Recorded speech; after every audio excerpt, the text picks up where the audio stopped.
This is because I lost an eye in an accident. So if you're wondering, that's why. Oh, it's going?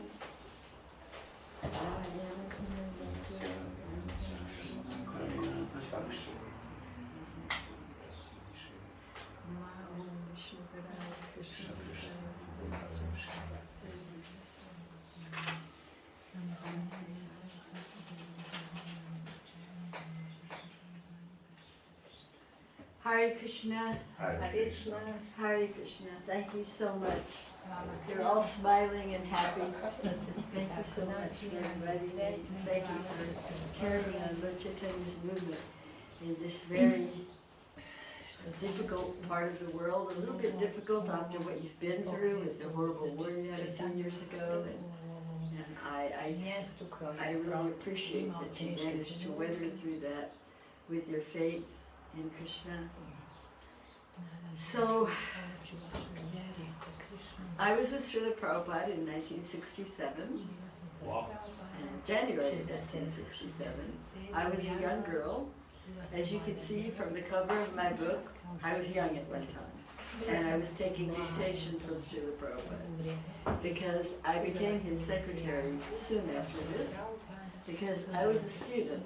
Contrary to popular propaganda, all of his early disciples were not drugged out hippies. There were a few in San Francisco.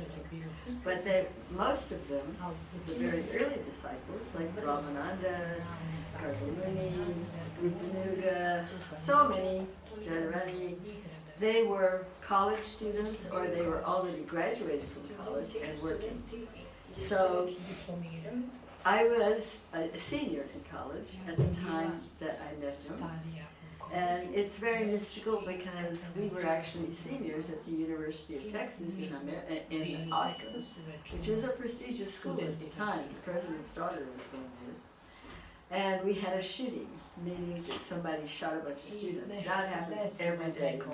But back then, this was the first event like this, so it was very traumatic for everyone. And so soon after that, we decided that we would leave and we would search for truth, since obviously the truth wasn't being taught at the university. We weren't, I would not say we were not hippies at all. We were basically seekers, and that is true of many of the devotees in New York especially. Less so in San Francisco, yes, it's true, there was a hippie mecca, there was a whole summer of love and all that stuff, and that did happen. But Srila Prabhupada's disciples, primarily, they came from those who were searching.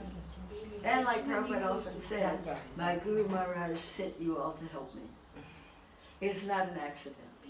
How it's possible that two people, my Gorsindar, my husband and I, were going to college at a halfway across America, 1,500 miles at least, and we went to San Francisco only a month before Prabhupada arrived there, and went to the little temple there, which was just a storefront, only about 2 or 3 days after he arrived. So we didn't know that people don't understand. I have to explain to them again and again. There were no books, there was no PR, there was no publicity, there was no Harinam, there were no temples, and there were no deities. So how did we even know? How did we find him? What I say is that it's just like when the lotus opens, the bees smell the fragrance for miles around, and they don't really know where they're going, but they're attracted. And the same way, we were attracted to Srila Prabhupada. We were, from within the heart, we all know the super soul is in the heart and guides the living entity. And we were sent there by Krishna because Srila Prabhupada was going to start a worldwide movement out of the darkest part of New York City, which was the Lower East Side, the Bowery, where the bums lie in the streets. And then, of course, San Francisco, where you had hippies, you had young bums You had old bums in New York and young bums in San Francisco. And we basically were fortunate enough to come in at that time, and I cannot describe it any other way than it was causeless mercy and super. There's no other way. In fact, he once said something like that your good fortune, I have made your good fortune, and I believe that's true. He actually did great austerities before coming to the West to spread this movement. It wasn't that he was just sitting and typing and writing Srimad Bhagavatam. He was also performing austerities, praying to Krishna, praying to Sri Rupa Goswami. He lived right beside Sri Rupa Goswami's Samadhi. And his focus was on how to serve his spiritual master, how to spread this movement. The first time he met his spiritual master, Srila Bhaktisiddhanta, he told him, you should spread this in English, and it will be good for you and good for those. And by the way, that's not exact terminology if you want that, I'm just paraphrasing. But you should spread this movement in English, and it will be good for you and good for those who help you. And so he took that meaning to heart, and he only saw his spiritual master about 4 times. So it's not that he had a huge amount of association, and he actually was. You can sit down here.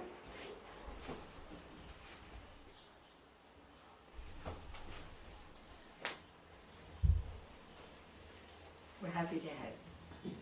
Don't be shy. Anyway, so he was very determined, and we should be that determined. We should be that determined to serve our spiritual master's wishes, because that is truly the essence of Krishna consciousness. That's the essence of Bhakti. So this little book that I've written is about my memoirs of my search for truth, having left the university and traveling and meeting Srila Prabhupada in San Francisco, and a little bit in the beginning about what I went through prior to going to San Francisco. Excuse me. My throat's a little dry.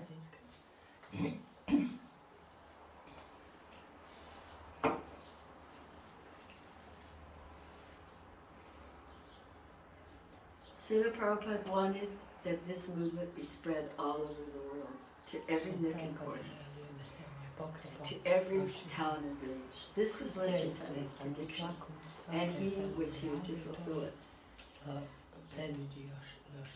We know, most of us know, I think, that there were many statements in the Shastras about that person, that Senapati Bhakta that would be coming in the future, that would spread the message all over the world. Srila Prabhupada is that person. He is that Senapati Bhakta. He is the one. Yes, there are others who've also come since then, but he is the one that came to America with only $7 in rupees, and you can't spend rupees in America, so essentially he came with nothing. And so he came with $7 won't even buy you a bus ticket in America. So he came with nothing except the faith in his spiritual master. And he underwent a lot of austerities that first year in New York. Still, I wish, one of my greatest sadness is that I wish I could have been there at that time to help him. But I guess he had to go through that austerity. I would have liked to have been able to help him. But the good thing was that Mukunda, my godbrother Mukunda, and his wife Janaki, eventually did help him get a place to live, because before that he was just sleeping in different places, staying with some crazy guy in a loft. he lived in a way that you would not want to live in New York City.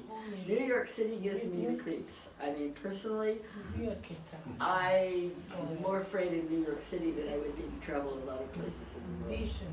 So he actually was helped by Mukunda and Janaki, who found an apartment for him and the Matchless Gifts storefront. Mukunda is the one who rented that for him. He didn't have any money. Mukunda was a jazz musician, and he was a fairly successful musician. So, and it wasn't so expensive in those days too. Now it's quite much more, but I mean, the economy was a little different in 1967 than it is now. And so, they got the little Matchless Gifts storefront, and Srila Prabhupada, still called Swamiji at the time, would invite people to come, and several of his devotees, the ones that I consider them drop-ins. In other words, they were dropped in, these different souls, kind of like a joke, the storks flying over, and oh, that looks like a good family, drop. No, that's another good family. And so we were dropped into homes of good people that would feed us well, take care of us, and as soon as we were of age, 16 to 20, suddenly we met Srila Prabhupada and our life began. And most of us had very little to do, or anything in common with our parents. Very little in common with our brothers and sisters. We were like aliens from another planet, practically speaking, because we were here for a purpose. And more, as I get older, I understand that that is really true, that we really were basically, as he said many times, sent by his Guru Maharaj to help. And one very significant statement that he made once to Yamuna, when she said, "How could you accept my service? I'm so fallen." And he said, "I have made an agreement with my spiritual master to accept the service of whomever comes to me." So anytime we get a little puffed up, just remember that. He made an agreement with his spiritual master to accept our service no matter how fallen we are. And no one else has done this from India. There's always been the attitude of those Westerners, they're very fallen, very low, which is, we're definitely not a part of Vedic culture. And so we were sent here on a mission. And that mission is being fulfilled by Krishna's grace. And you are a part of that mission now too. You are all a part of that mission. Carrying on this movement, even though you have a small beginning, things will change. You will find more and more people, more and more souls, as things change in the world. Like Prabhupada sometimes said, the preaching will be very good after the war. People, whenever they have their illusions smashed, they do tend to become more serious. Of course, you folks here are very fortunate because you already know about the suffering of this material world. A lot of people in more affluent countries don't know that. So you're actually at an advantage in the sense that you can understand how quickly things can change, how quickly everything can become different. So actually, I want to mostly explain how Prabhupada came. This little book describes his early times in San Francisco and then the times in New York also. We were in New York for a couple of months before he left for India. He had a heart attack and left for India and stayed there for 4 months. And while he was away, we continued chanting, we continued doing the programs that he set up. And at the time of the heart attack, he told us, I was actually there, I was in New York. I was perched at a window. There are for some strange reason, the apartments in New York have a window between the bedroom and the living room. It's a tiny, oh my gosh, I think the bedroom is 10 foot by 12 foot, very, very small.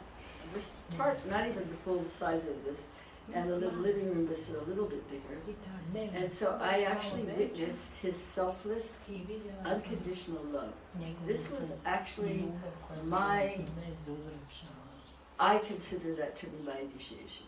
Because when I saw that he was, for all apparent purposes, he appeared that he was leaving this world.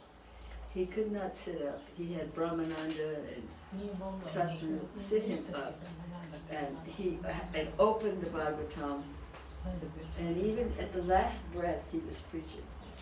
Even what appeared to be the very last breath, because he was suffering trembling from the heart attack. He was determined to preach. He was determined to teach us. And I saw this selfless love. I saw real selfless love. And I realized how important his mission is.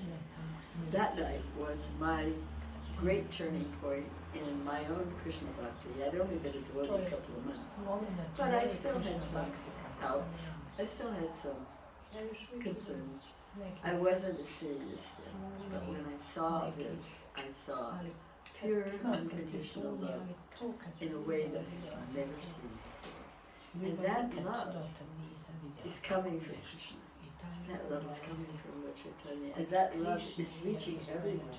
And that's why 50 years later, you have devotees who never even met him, but yet they feel that presence.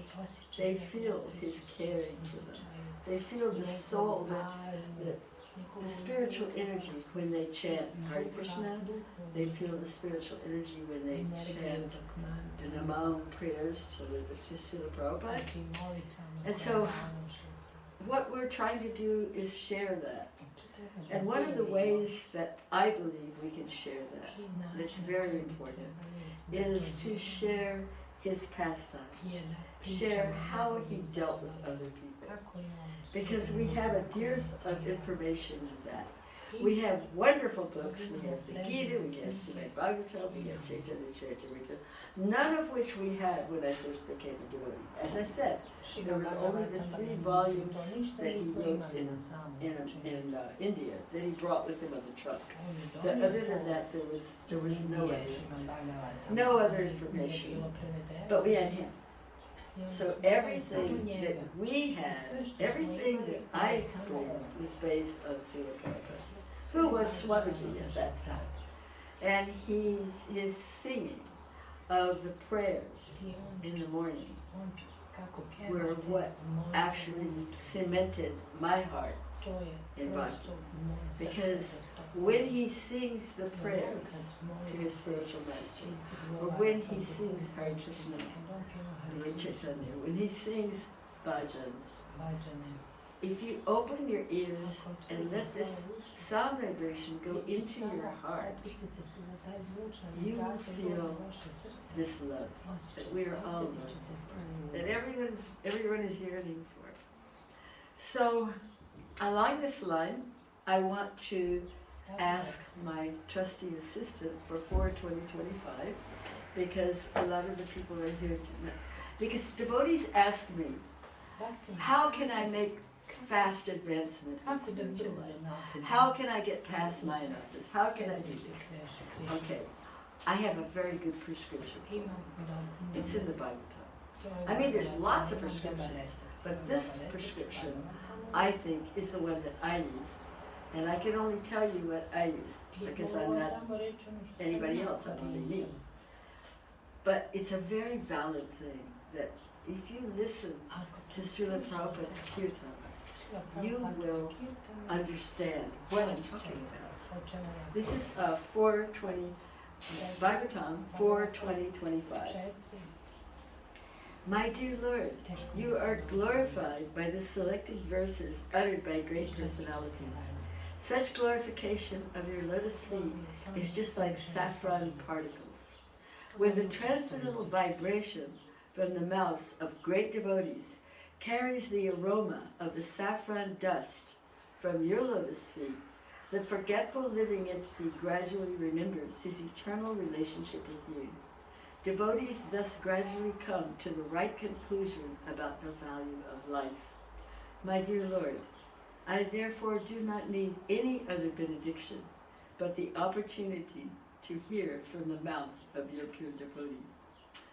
Now, in the purport, Srila Prabhupada further says that although when a pure devotee speaks, the articulation of his voice may resemble the sound of this material sky, like an ordinary sound.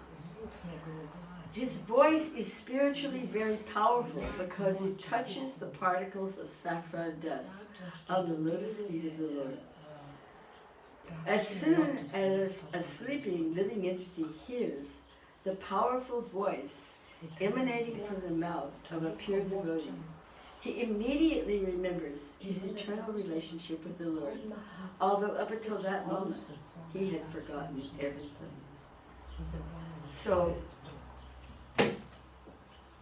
this is what I experienced, that Srila Prabhupada's singing, the sound of his voice, enters the ear and goes into the heart.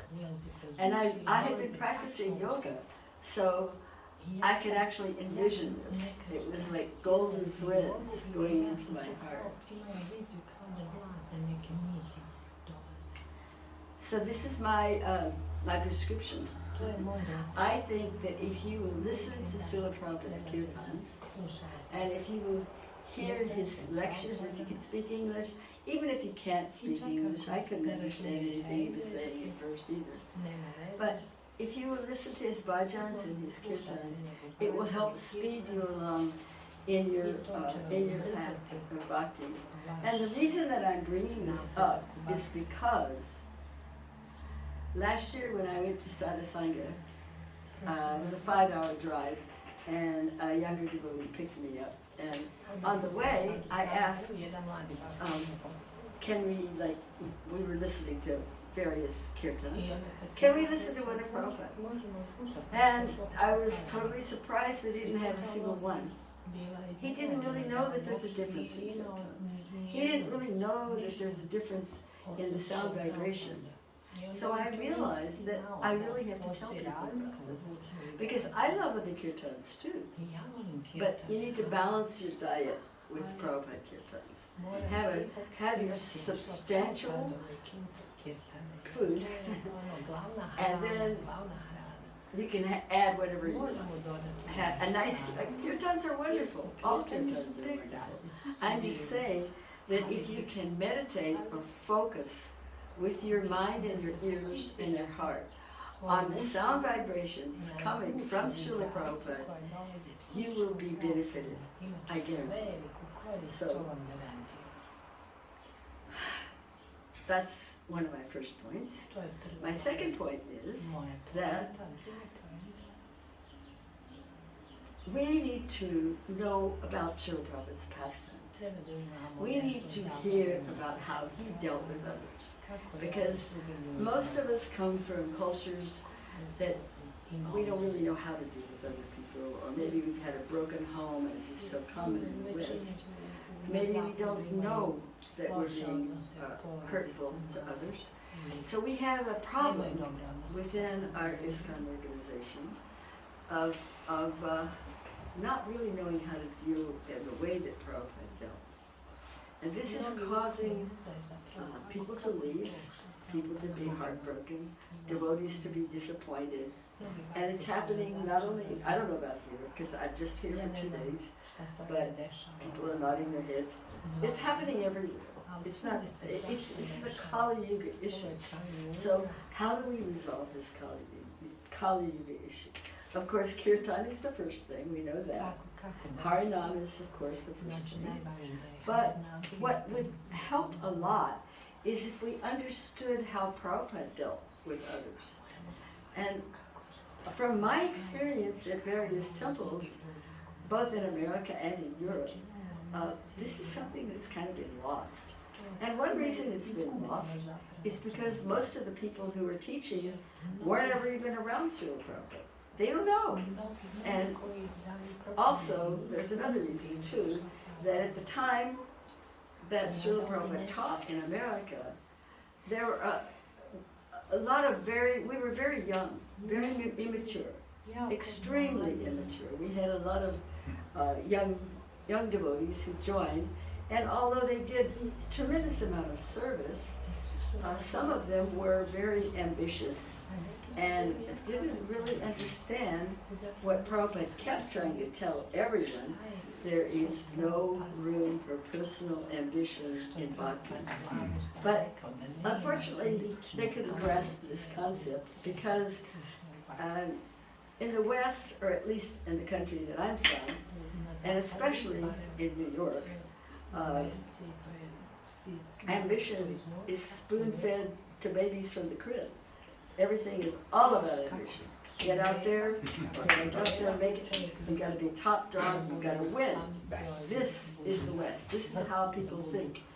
And to transfer that mood to, my dear Krishna, I submit to you, please guide me what to do.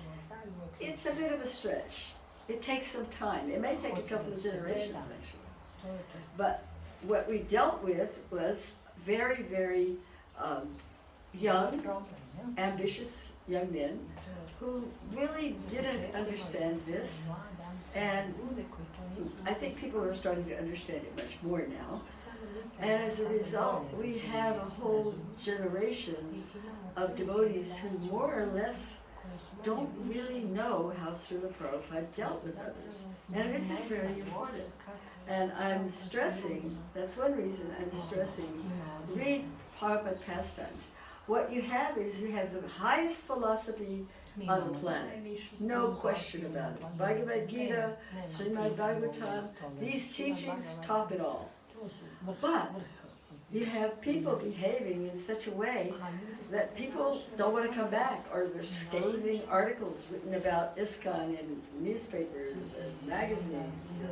I mean, I don't know about that here, but I can tell you quite frankly, the New York Times just read an article a couple of months ago, and New York Times is like the biggest newspaper in America that millions of people read.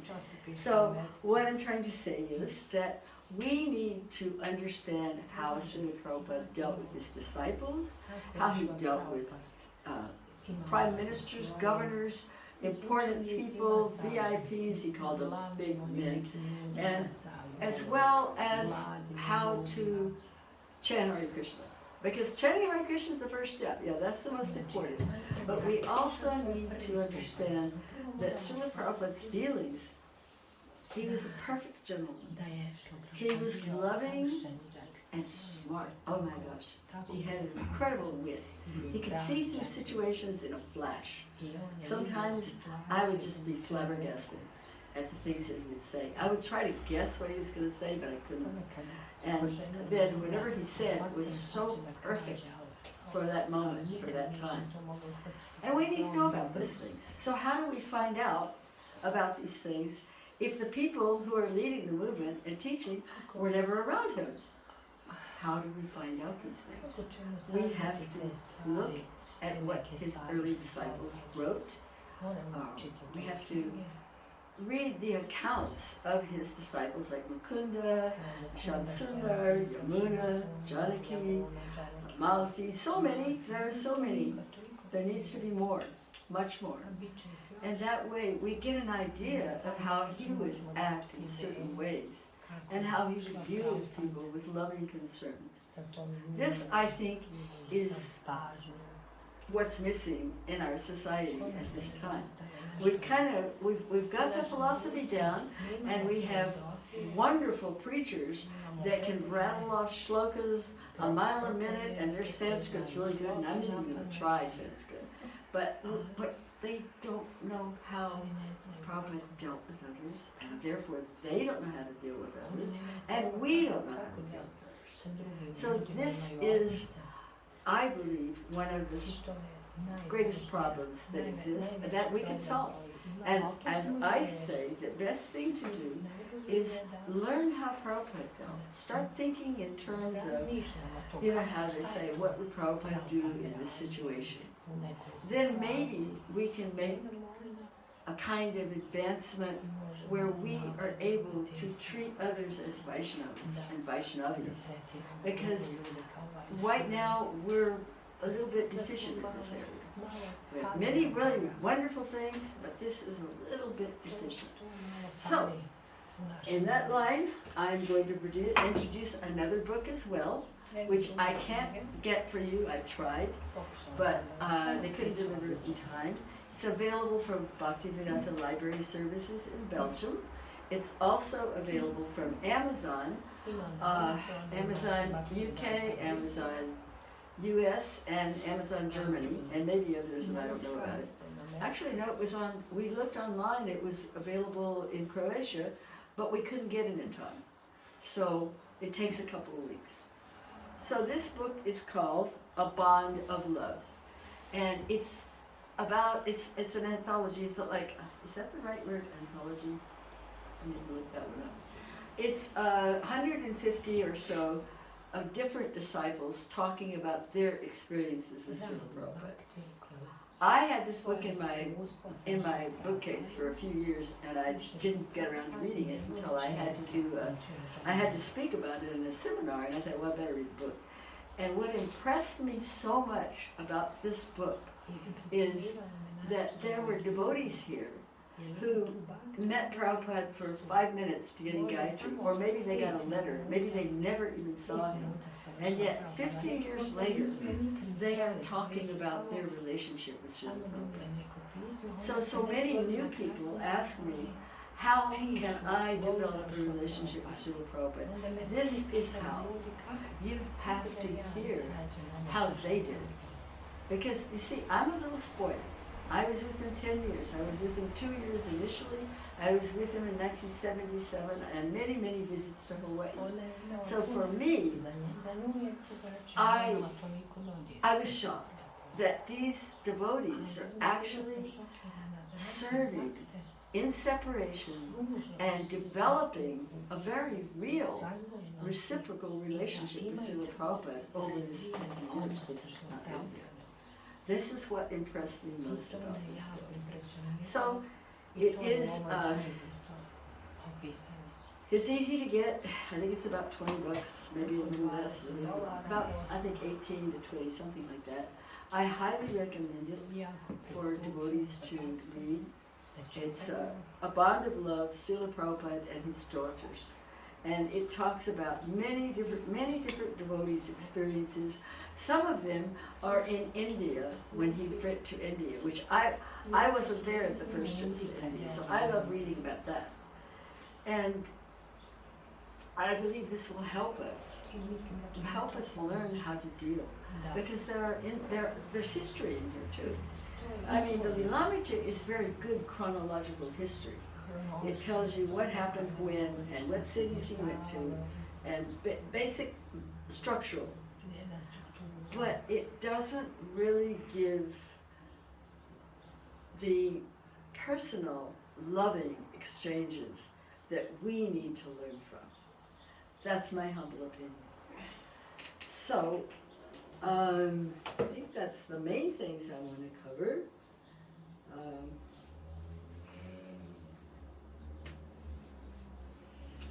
Well, I think one thing that I did mention last night, which you were very interested in learning about or knowing about, is that Prabhupada encouraged us when we have new people come to ascertain their psychophysical nature, what they like to do, and encourage them initially to do what they like to do. In other words, if somebody comes and they like to cook, teach them how to cook.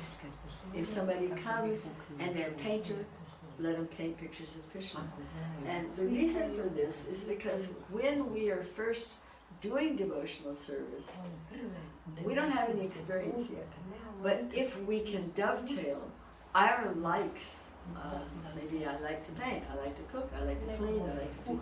If we can dovetail that in Krishna's service, we'll very quickly get a bond with Bhakti, very quickly we'll be able to experience what devotional service feels like. And then as time goes on, you can do anything because you have that taproot, that bond of Bhakti. And then we will be able to clean the toilets or scrub the floors or go out on Harinam for 5 hours a day or whatever. And a lot of times, due to our short-handedness, we have to engage people in ways that maybe they don't relate to. Like maybe you send a shy girl out for book distribution and it just makes her leave or something. However, we can balance it. We can have them do some of what they like to do and some of what we need done. That's something that I think would help with our temples, help so that people don't get burned out and leave, because we want people to stay, we want them to, we all know the basic philosophy at this point, millions of births, you get human birth, you're very fortunate to come to this path. We don't want it on our resume before Yamaraj that we drove someone away. We really don't. And yet, I'm afraid it's going to be on a lot of people's resume at the rate things are going. There are a lot of people who are driven. I mean, she has more friends that have left than are there. Probably shouldn't say that. But some of these younger, she's a child, 30, they have more, they have lots of friends, but most of them have left the movement. So we don't want that. We want them to stay and learn about Lord Chaitanya, learn about Krishna consciousness, and help us spread this mission all over the world. That's what we're trying to do. So if there's any questions?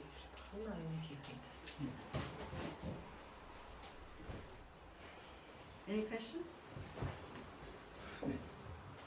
I found it, what I was asking you yesterday about this, what Srila Prabhupada told to you about the preaching when you are young. Yes. I found the quote. Oh, read it. I don't remember it myself. He found the quote that he mentioned yesterday that I don't remember, but he found the quote that so long you are young you must preach Krishna consciousness. Yeah, I will show you. Well, I'm not very young. But you are still young and you are preaching. Where was it? In Hawaii? I'm not sure. I'm not sure where it was.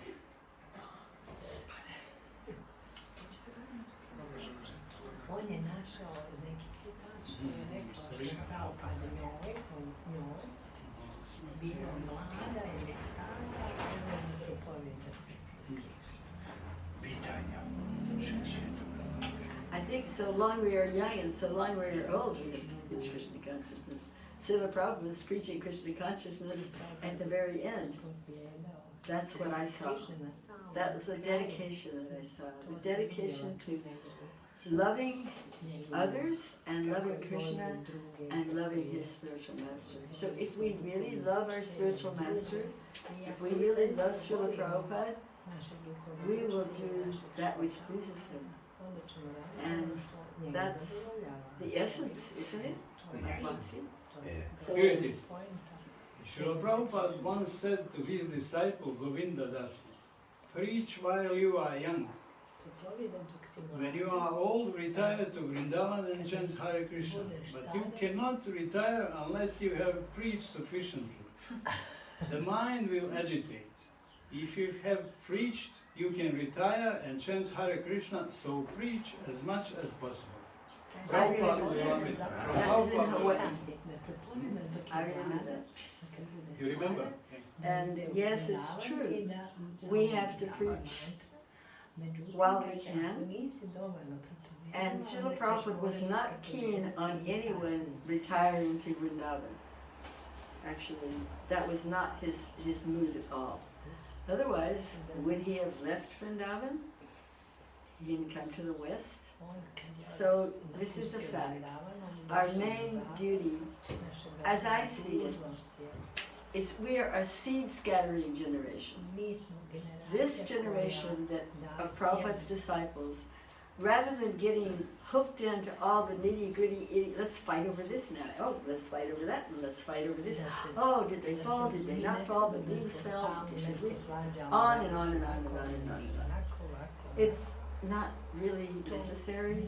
What we need to do is scatter the seeds so that the seeds will grow and this movement will spread all over the world. That's what Prabhupada wanted. Even whenever he used to mention that Haridas Thakur, he would walk through the forest and chant very loudly so that the birds and the trees and the creepers and the bugs and the insects would hear him. And I don't know if you know this or not, but when I was first with Srila Prabhupada, we were in New Jersey. He was recovering from his heart attack. And we were sitting outside near the seashore. And there was, I don't know what the name in your culture is called. It's called a slug. It's a snail without a shell. It's a very ugly creature. Very ugly. It crawls. You know what it is? Yes. It's kind of repulsive. Slimy. After rain But it comes this, he told me, I saw the creature, and it was near his feet, and I said, oh, look.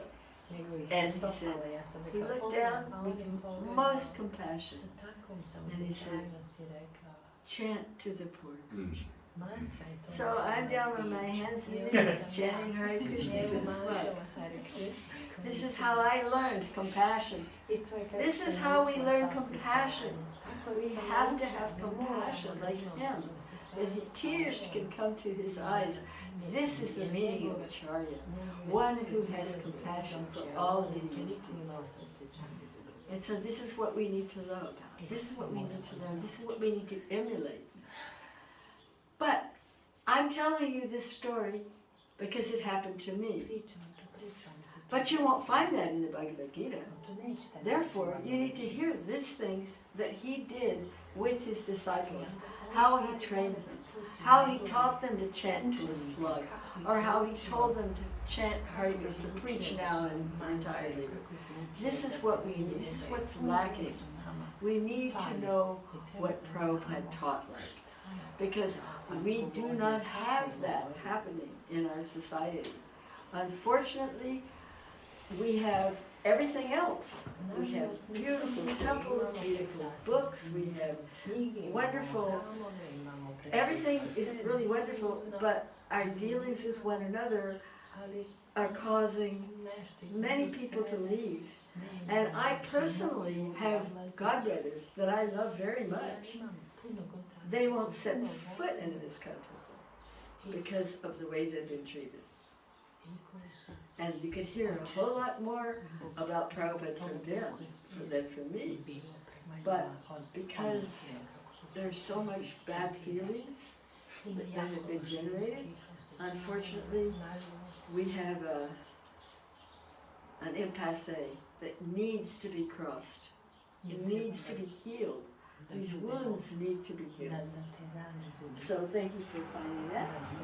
I have one question.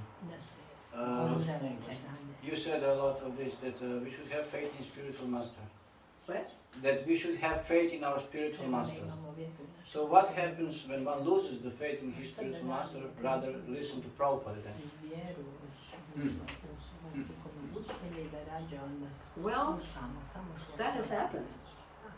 Yes, therefore I'm asking, what, There's some history, isn't there? is it enough then to listen just to Prabhupada? And I mean, it's like over jumping your spiritual master in one point, but if you lose faith in him, then still you have Prabhupada.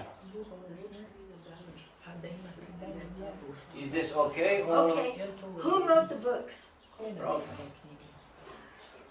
Who brought the movement to America? Who taught us anything and everything that we know about Krishna? There's your answer. So we may have, let's take a crude example. We may have the Catholic Church or the Christian Church or whatever church, temple, church, mosque, doesn't matter. You have teachers, leaders, Sunday school teachers, bishops. You have a lot of people who, like, we're playing the role of teacher. So that's fine. That's helpful, very helpful. I'm playing a role with her. She's 30, I'm 70s. So we have that. But we have to remember who is the Acharya and what does founder Acharya mean. I only learned that recently myself. Prabhupada has been, he was adamant about the fact that every plaque, every door plaque, every book had to have founder Acharya. So I see Bhaktivedanta Swami Prabhupada. I never really thought about it that much. There's a lot of things I never really thought about, and that's one of them. And I found out in the last year that actually from a Shastraji in South Africa, that founder Acharya actually means the root leader of the Acharya, like Ramanuja, or Madhva, or Nimbarka. So Prabhupada is our founder Acharya. He made that very clear. Whoever your guru is not the founder Acharya. It's Prabhupada. So we may have many teachers, many gurus, many leaders, and some of them will be better than others. Just like in the Catholic Church, you have some that are better than others, some that are not so good. But if we put our faith, and this is like common knowledge that the Ramanuja Sampradaya, they look to Ramanuja. We look to Prabhupada. It's simple. And then if your teacher dies, your guru dies, or your guru decides to do something else, or your guru doesn't live up to your expectations, what we have to realize is we all have ceilings. You know, a ceiling? Yeah. Ceiling. Okay, my ceiling may be here, your ceiling may be there, yours may be here. Prabhupada doesn't have any ceilings. He's able to go all the way, take you all the way to Krishna. So that's what we have to remember. And then we don't have this conflict. We shouldn't have this conflict. This conflict is artificial. There's no competition here. We're not competing with Prabhupada. There is no competition, but then a lot of times you hear, oh, you're making offense, you don't listen to your spiritual master, and like this. It happens a lot. So that's then kind of problem when you deal with other people. You say, I'm listening to Prabhupada, and they say, you cannot do it, you have to listen to your spiritual master, which is for me completely okay, I absurd. can answer that question from history. And you can even start looking that up. In the 1970s, there was an event that took place in Hawaii. Some devotees left. There was one in particular, and they were very, I would say, at that time, they were on the level of gurus. And they had different ideas than Prabhupada. And when Prabhupada flew into Hawaii, he let them know who this was. He told everyone, if there's a conflict between this Prabhupada and me, the Acharya, and what this devotee was teaching, you should go with me. That's what and you can look this up, early 1970s, I can help you. I'm not good at that research stuff, but I can tell you what it is. So the fact is that if there's, this is not even, it shouldn't exist. It should not, but it does, unfortunately. Well, then time will change that if you change it.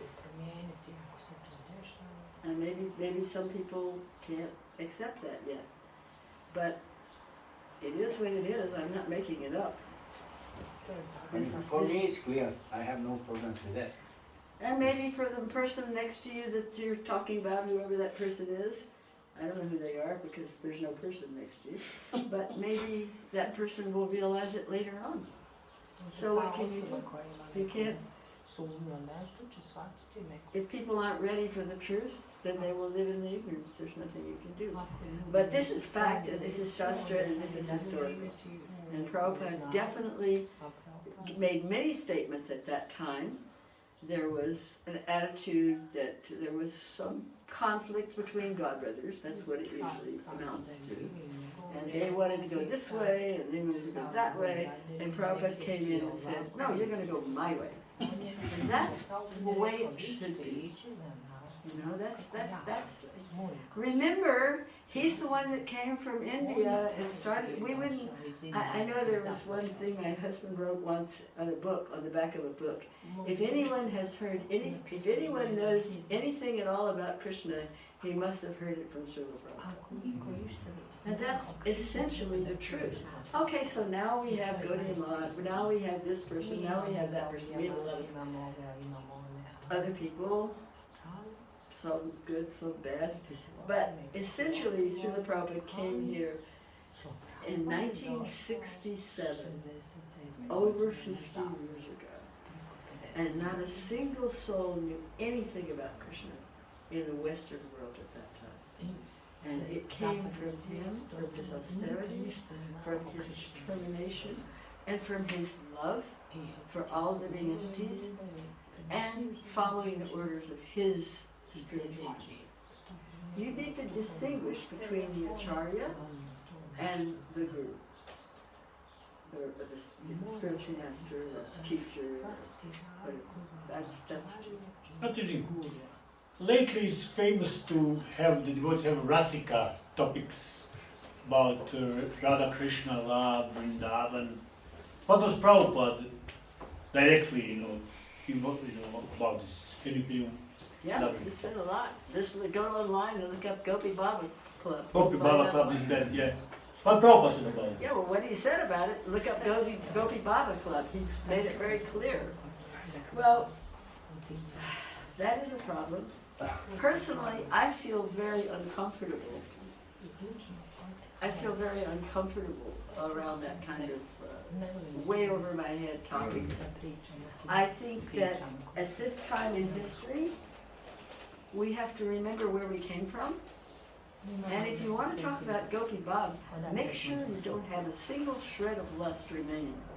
And I don't know how many can actually say that. I cannot say. Who cannot say, he cannot say, he cannot, you know.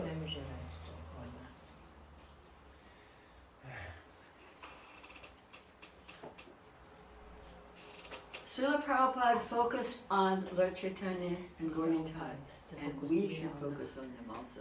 Because we are in Kali Yuga. Things are going to get really rough here in Kali Yuga. You guys have had a glimpse of what it's like, or what it can be like, when you had your war a few years ago. So you know how bad it can be. Lord Chaitanya and Lord Nityananda are the special dispensation for this age. That's why Mayapur is increasing and Vrindavan is starting to hide. You've heard this. You guys are very familiar with these things, so that's good. Many of you have been to India even, I think, haven't you?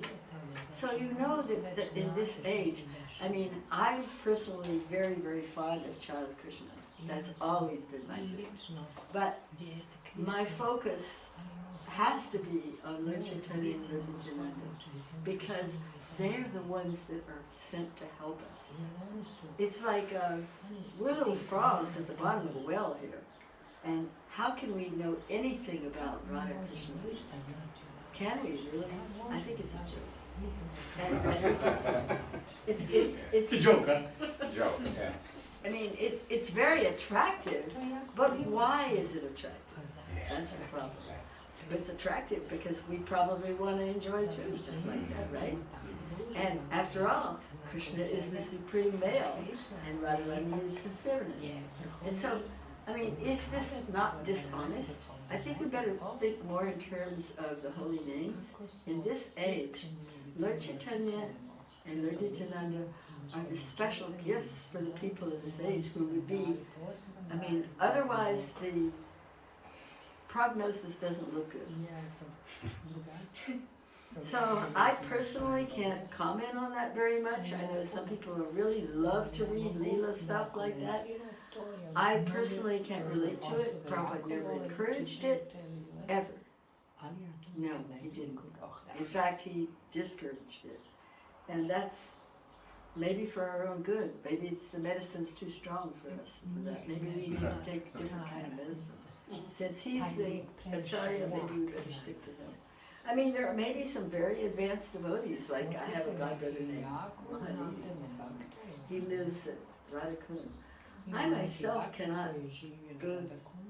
I've been to Vrindavan many times, but and I even had a desire in my youth to retire to Vrindavan. Boy, did that get corrected real fast. I even bought land in Vrindavan. Boy, did I learn the hard way.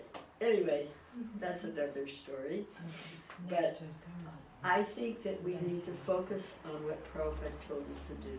Spread the holy names. Chant Hare Krishna and be happy. Focus on spreading. He wanted to have millions of Gaurnitai devotees. He wanted Gaurnitai in every home and every temple. That was what he wanted me to make Gaurnitai deities at that time. We didn't have the kind of connection with India that we have now. And so I was trying to make Gaurnitai deities and sculpting them, and then devotee was going to have cast them. But unfortunately, one of his least popular sannyasis put his foot in the whole project, and there was no way I could do it. And as a result, I went to Prabhupada and told him, I can't do it. I'm so sorry, I can't do it. This guy blocks me at every corner. And Prabhupada said, why? And then I said, well, I tried to explain to him that, he was raised as an orphan. He hates women, he hates kids. He's out to make, anything you try to do, he's going to block it. I tried to explain it, and he kept getting louder. Prabhupada kept saying, why? Why? Why? He was like yelling. And Paramhansa came in the room. Paramhansa was a very, very nice devotee. He was one of your nice sannyasis. And he said, well, he explained to Prabhupada about the sky and his problems and everything. And Prabhupada just shook his head and said, what can I do? What can I do? They don't listen to you. What can I do? So you have to remember what he went through. I know because he would talk to me sometimes. He would tell me, they say, one time in Mawai he came and says, they say I have done miracles, turning all these Westerners into Vaishnavas. But they do not know how much headache it is.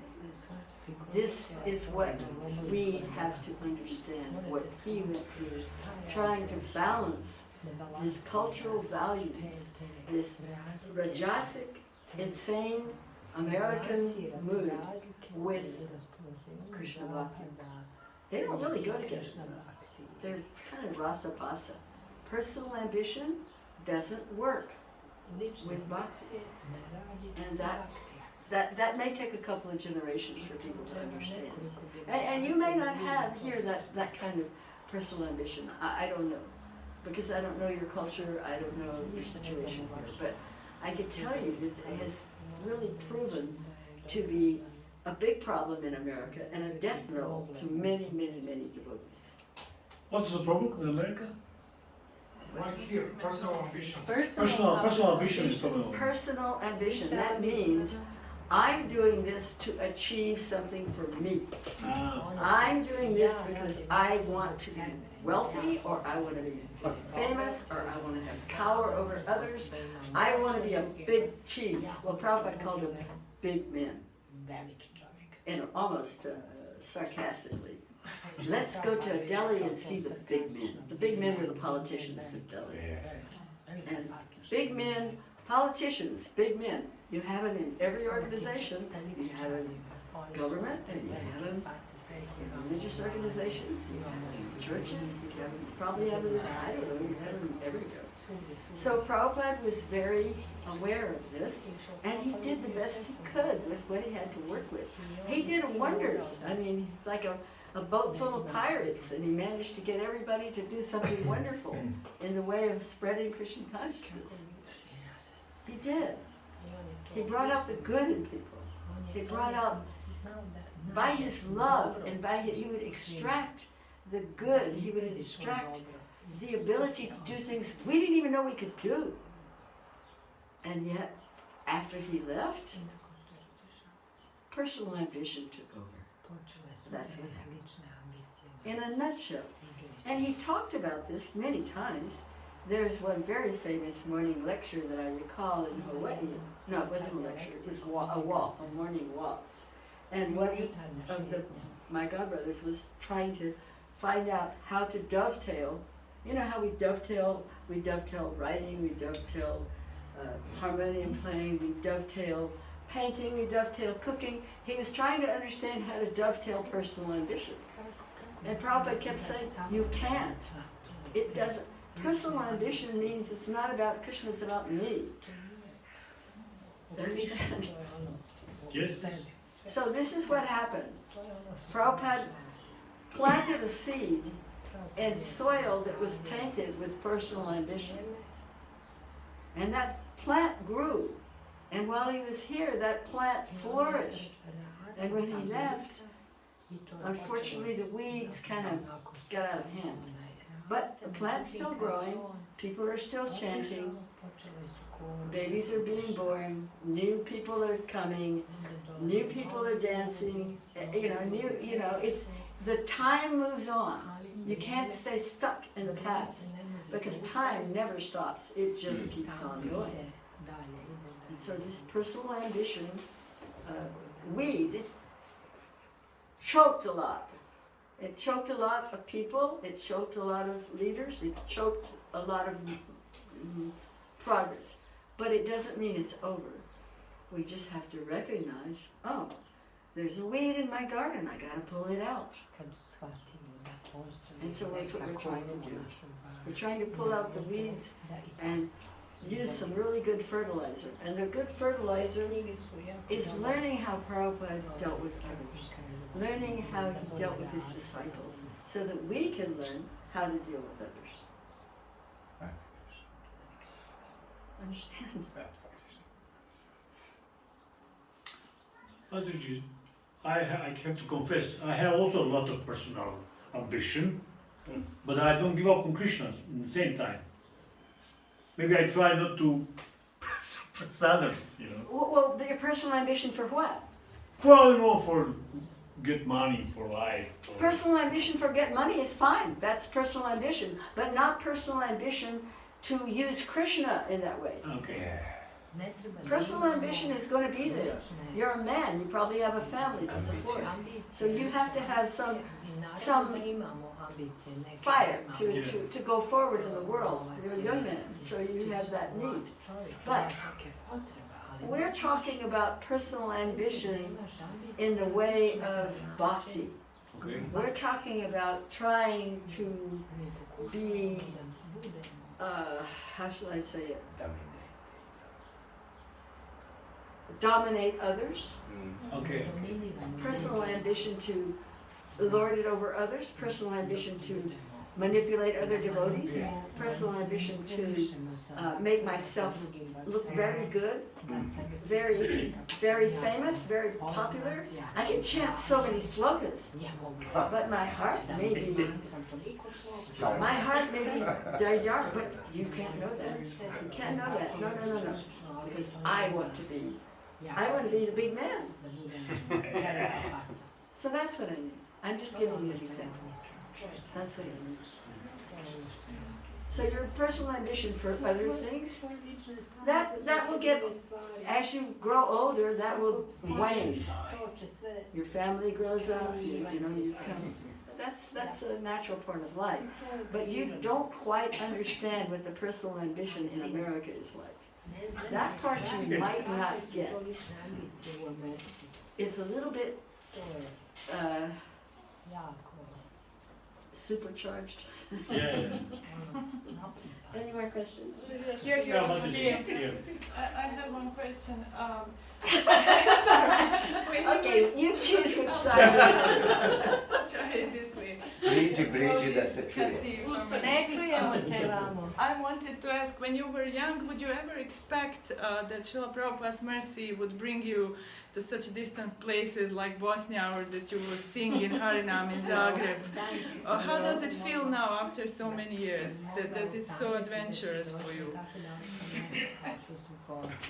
Well, the truth is that I don't think any of us had any idea what Prabhupada was thinking. We didn't know that he had such big plans.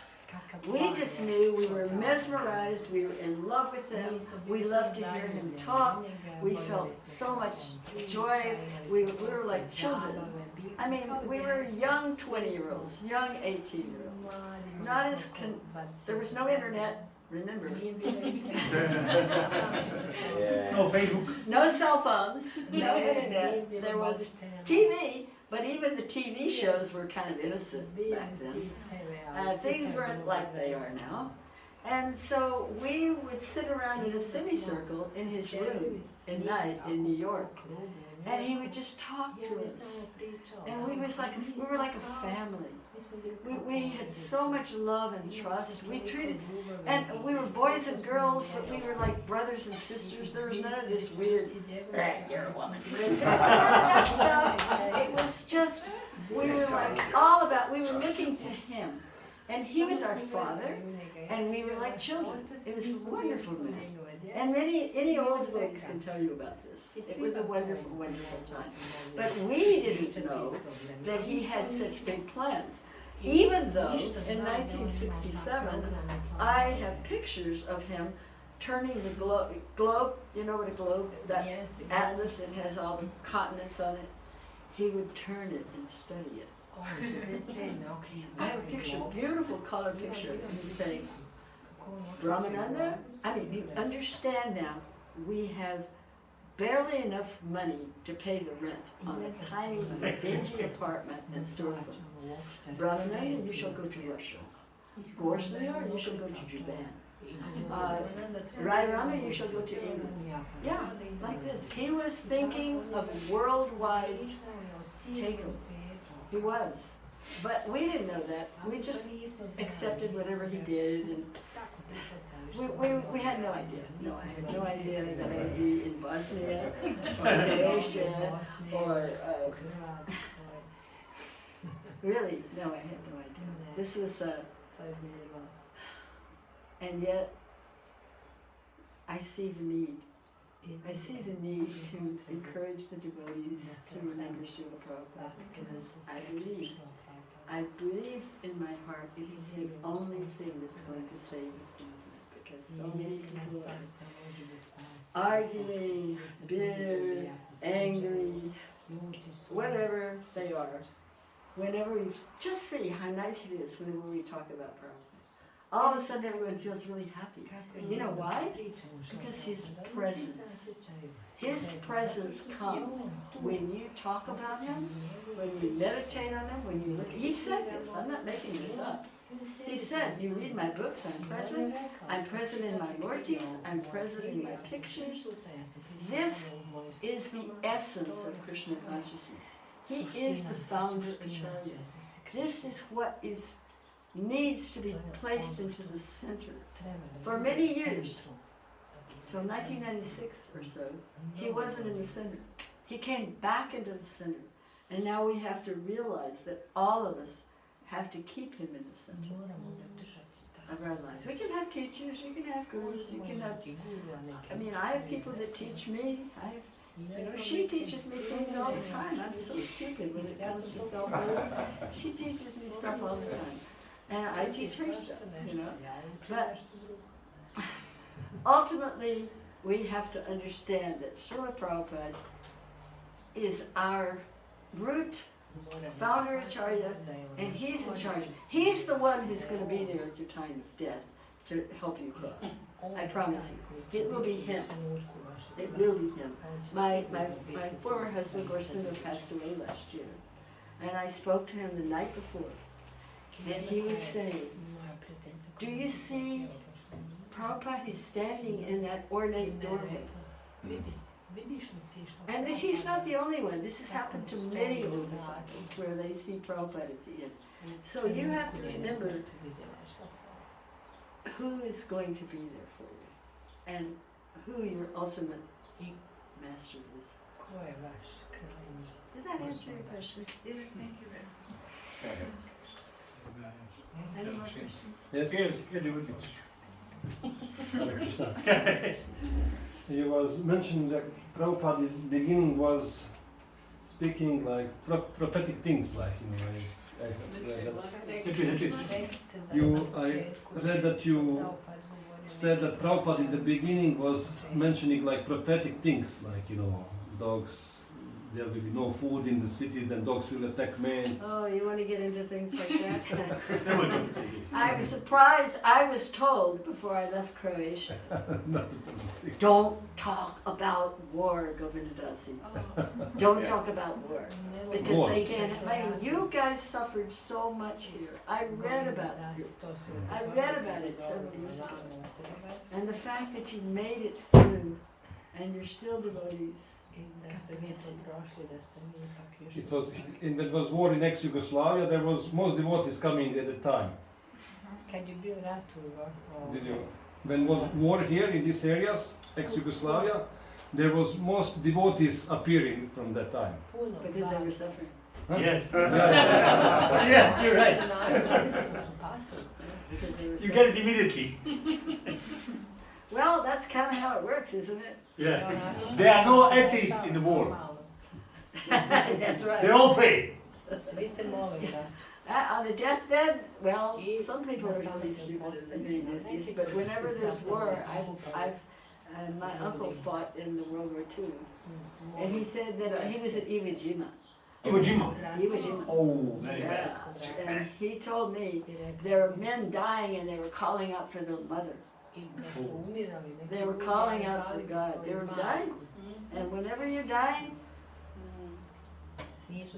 you're lucky if you call out for God and you're called and your mother is your first guru, your mother is your first teacher, so that's a very common thing also.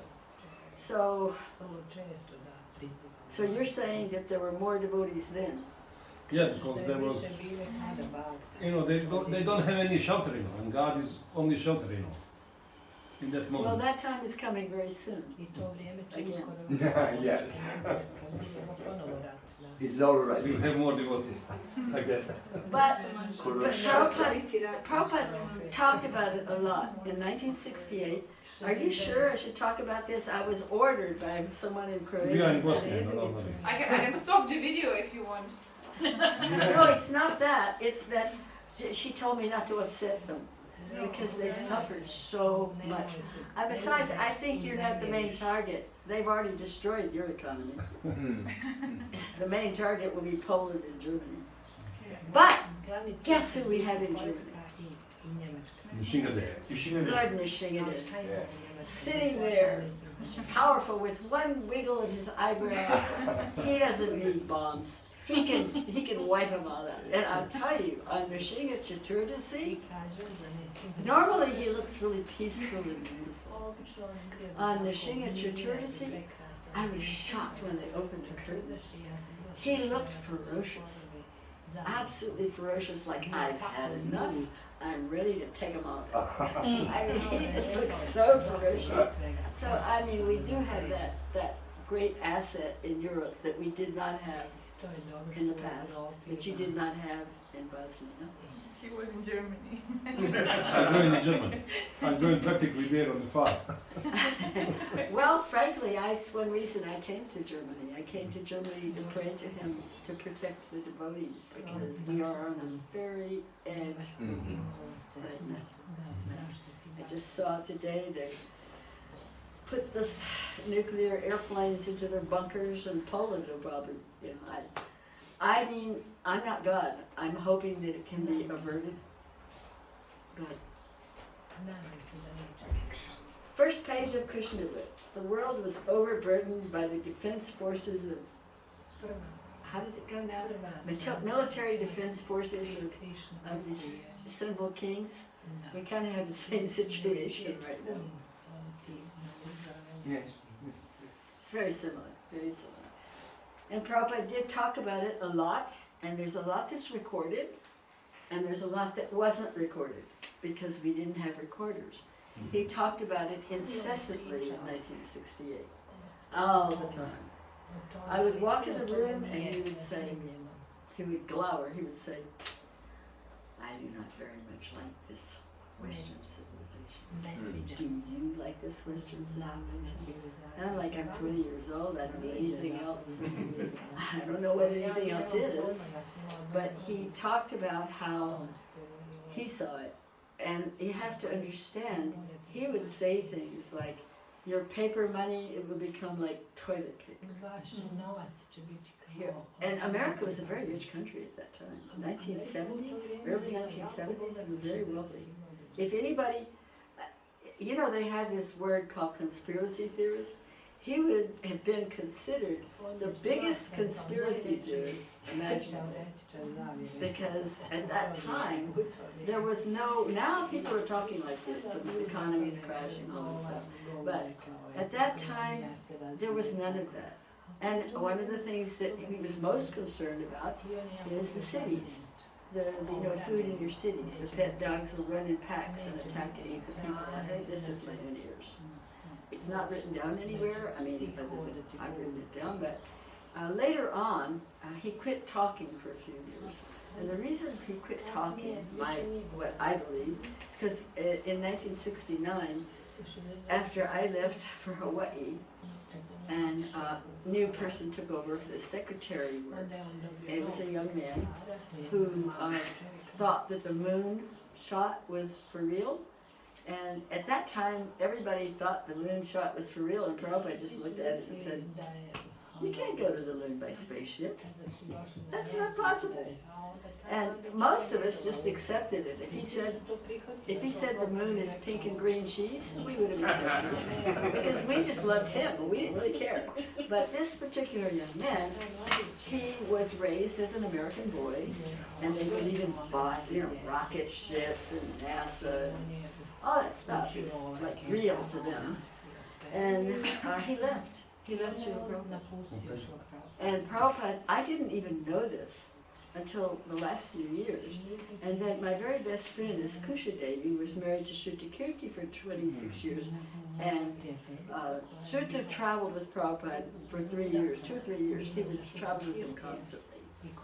And he told me that Srila Prabhupada would say to him, you aren't going to leave me, are you, because I say you can't go to the moon by spaceship?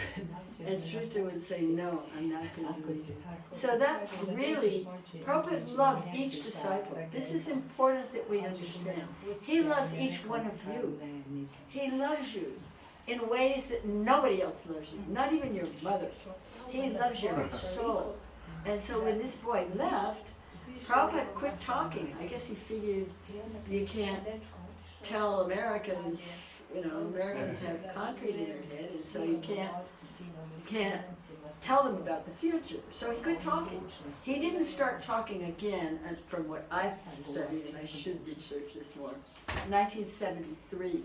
So 4 or 5 years, he didn't talk about this stuff until the movement was more stable. And then he started talking about it. And the things that he said then are all recorded, which are things like, very soon, civilization will collapse all over the world. It will collapse. Either you believe this ism or that ism. That's a quote, and that's a direct quote. And then there's more that goes with it. I can't remember them all. And he also talked about how the next war would come. Many things. You can go online and you can find. I did a couple of podcasts for the Nama Rasa late morning program. There were 2. One where I told about the things he had told me, and the second podcast, I told things he said, but I gave the actual dates of when he said them, so that people could look it up themselves and go, oh yeah, that's on the database, because nobody believes anything that's on the database, right? So anyway, there's plenty there, and he often said in 1973, he said, in 50 years, the whole thing will be finished, and that was 2023. And I'm sure you've noticed in the last couple of years how the civilization is changing. Okay. Good. Good chance for Devotees. Good chance for devotees. Well, he also said that many times too, that the preaching will be very good after the war. They will come to their senses. He said the war will be going fast, very quick. One bomb. One bomb. And then they come to their senses and then the preaching will be really good. But, you know, you never know what will happen. But we do have lived Michigan in Europe, so to me that's the most important thing. Pray to Lord Michigan. And yeah, it's, I'm wondering, there's this devotee you have here that's the best cook I've ever seen in my life. And Lord Michigan needs a really good cook. Do you think he could be induced to go to cook for Lord Michigan? That would be a real brownie point for Bosnia. He was cooking in Krishnavara Mandir for 7 years.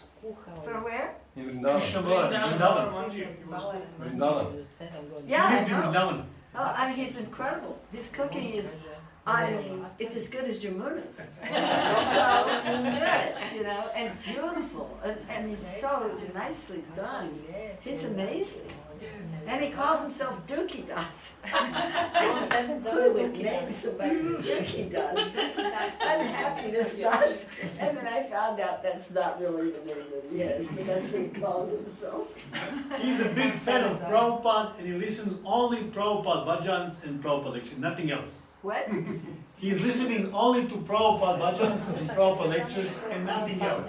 Well, then that's me too. That's all I listen to. And that's why the food tastes so good, because it's all done with that pure And he has a recipe for his cooking. When you ask about the recipe, he says 16 rounds before 7 a.m.